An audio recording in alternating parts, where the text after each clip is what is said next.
dañoo bëgg di génne problème mu xeet moo tax Babacar Touré ñëwee noonu waxtaan ak moom deal bi moo doon na Adji Sarr nañ ko jàppale mu génn dañ koy jaarale côté Mali d'abord Mali étape la Babacar Touré mooy wax de Ousmane Sonko moo ko yónni ñu jaarale ko fële ca Mali bu jaaree Mali mu jaaree noonu ne pour dem bitim réew moom Ousmane Sonko ak ña mu àndal ñu jàppale Adji Sarr pour mu am ay kayitu réfugié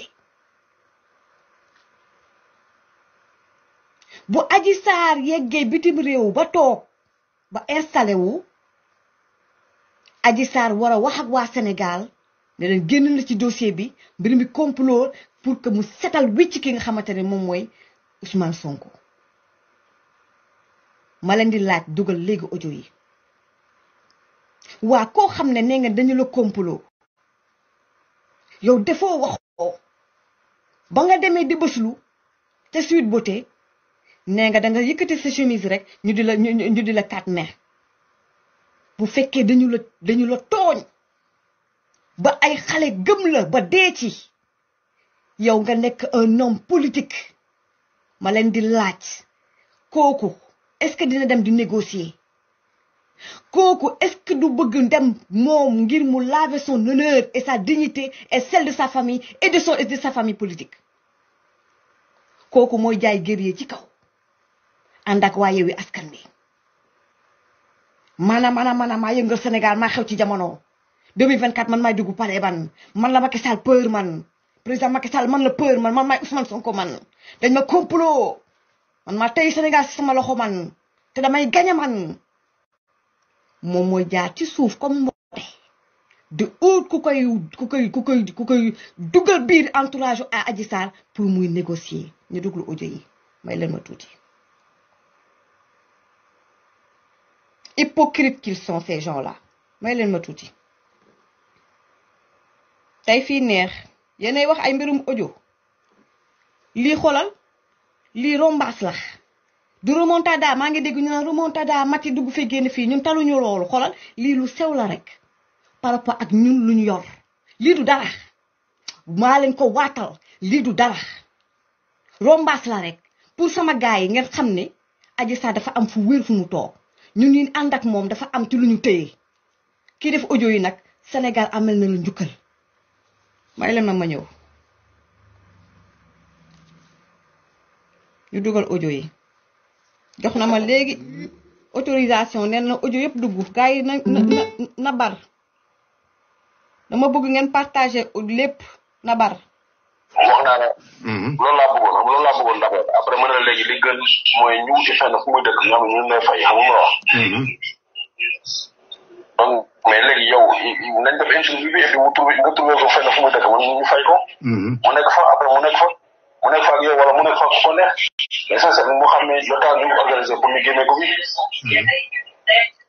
mais di ko garantir que dina nekk en sécurité en paix et tout mais bu boobaa xoolal gis nga bu defee lu muy def. sa waay si boppam mooy njëkk a def mooy njëkk a def vidéo mooy njëkk a def interview mu wax si moom mu wax ne gars yi protégé leen ko xam nga ma wax. Sonko lay wax. sa waay moo koy njëkk a wax après nag ñu doog a kon ne mettre en place suñu action bu pour génne ko fii. ok maanaam si je comprends bu décidé def interview bi kilifa gi mooy Sonko moom moo koy kii quoi mooy def déclaration. mooy gën a couvrir mais mu waaj mu wax ni carrément moom baal na ko topp ko ci lenn. et puis ñu génne ko. noonu lay yombee quoi. et puis ñu génne ko. waaw mais génne bi est-ce que non loolu laa pour génne bi après dina am sécurité que bu génnee du am benn problème est-ce que dina waaw pour refaire sa vie est-ce que dina am ay yenn moyens pour refaire sa vie. mais bien sûr parce que moom buy génn fii. buy génn fii n'a pas mandat d'arrêt kenn benn police benn gendarmerie empêché ko mu génn xam nga mu wax. waaw moom mandat d'arrêt amul dara. léegi nag boo ko defee ñu fa dañ koy jël en charge boo war dañ koy jël en charge foofu mu mën di dem beneen foofu. donc boobaa ñun on va s'organiser parce que elle va sauver beaucoup de monde quoi. parce que instant bi gars yi moom wax dëgg yàlla jaaxle nañ xam nga ñoo ngi def tout pour gi ciwaat ko mais moom bëgg na si génn xam nga mais loolu lay xalaat conditions yi ak comment elle va faire pour reprendre sa vie normale est-ce que répercussion du am au niveau xam nga est-ce que gars yi doo def interview ba pare après gars yi lâché waat ko comme ñee luñ ko def xam nga yooyu mooy crainte man booy ñun waa Casamance la ñun waa Casamance la au-delà de tout dafa am lu ñuy lu sàkkee mooy doomi aadama mooy ma la wax dëgg la man benn doom yaa ngi gis gars yi ñuy wax colonel général bi moo taxaw di wax li may wax da nga gis keneen ku ko def déedéet parce que la parole donnée nit da ngay wax sa dëgg ak nu mu mën demee lu mu la wax dëgg la jàmbar man loolu laa xam loolu laa xam man du ma mës a abandonné kenn ku ma yaakaar du ma mës a abandonné surtout boo nga xam ne yow kii dañuy waxtaan ak moom ñoom marché ak moom marché boobu il faut ñu tëggal ko dëgg la boobu daal des na ci moom quoi waaw léegi man ba dinaa coaché benn lieu bu baax xam nga mais ne ko mu woo ma sax même ne ko mu woo ma su ma bëggee mu woo ma par télégraphe wala par WhatsApp mu xool déggal waaw kii nu mu tudd am nga kii nu mu tudd application nu mu tudd encore ça signal non télégraphe la am moom signal mais mën naa télécharger signal télégraphe waaw léegi yaa dinaa jéem a xool mu télécharger loolu après mu dégg nga tax yow directement xam nga sànq mooy sànq bëggoon naa la ko quoi sànq nu mu demee la quoi xam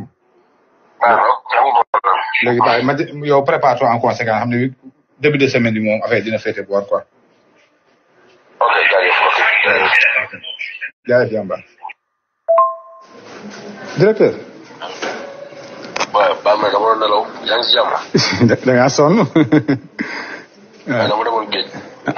géej ok entraînement. waaw da si baax de naka yëngu yi. c'est ça. ça va alhamdulilah lu bees. waaye ça va léegi affaire bi leer na léegi. yow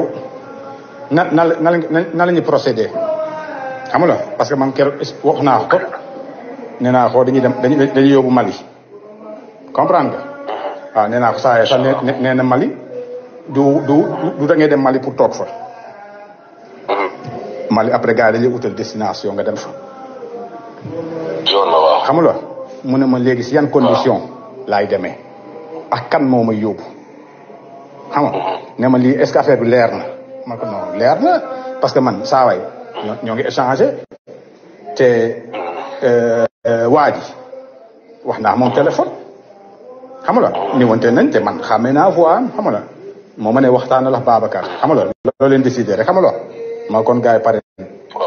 comme ni nga ragale gars yi ne représailles amul dara amul xam nga da lay yóbbu utal la papier réfugié nga nekk réfugié waaw mu ne ma nan lay demee affaire réfugié bi j'ai pas bien compris mais xam naa ne réfugié peut-être protection la mu ne ma les conditions nan laay demee mais am na fenn boo xam ne dañ si xaw a déggawuñ si maax yow bu baax xam nga def waaw bàyyi ba suba naa la woo. waaw. dëgg am nga temps bu libre xëy na ñu toog face à face. waaw d'accord je pense que soit demain soit après-demain ñu toog face à face comme ça di nga gën a comprendre nu muy nan la processus boobu di demee quoi. waaw d'accord ça marche. voilà. baax na kon ba demee incha allah. jaajëf. ok incha allah. sama gars yi audio yi des na de. audio yi des na Babacar Touré ak yeneen audio yi des na